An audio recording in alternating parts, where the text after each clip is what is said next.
বলে দিচ্ছি আর একবার দেখে নাও। এবার ব্যাপারটা হচ্ছে এখানে দুটো ব্লুটুথ মডিউল আছে, ঠিক আছে। এবার এই দুটো ব্লুটুথ মডিউলে কি থাকে না তিনটে আউটপুট থাকে, একটা হচ্ছে লেফট, একটা হচ্ছে রাইট, আর এখানেও লেফট রাইট থাকে, ঠিক আছে। আর মাঝখানটা হচ্ছে গ্রাউন্ড, ঠিক আছে। এইবারে এই যে ডিপিডিটি সুইচের মাধ্যমে কানেকশন করা হয়, একটা ডিপিডিটি সুইচে 6টা পিন থাকে, ঠিক আছে। একটা ডিপিডিটি সুইচে 6টা পিন থাকে।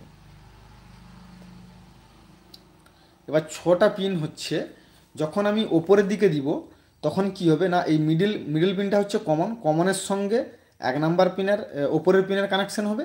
আর যখন আমি নিচের দিকে দেবো তখন মিডিল পিন মানে কমনের পিনের সঙ্গে নিচের পিনের সঙ্গে কানেকশন হবে, ঠিক আছে। এবারে এখানে লেফট রাইট দুটো আছে।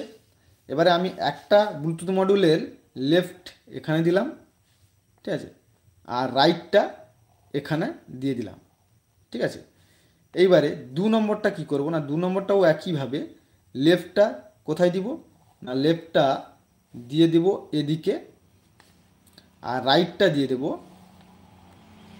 এই ডিপিটি সুইচের মানে উপরের যে দুটো পিন আছে দুটো পিনে দিয়ে দিলাম।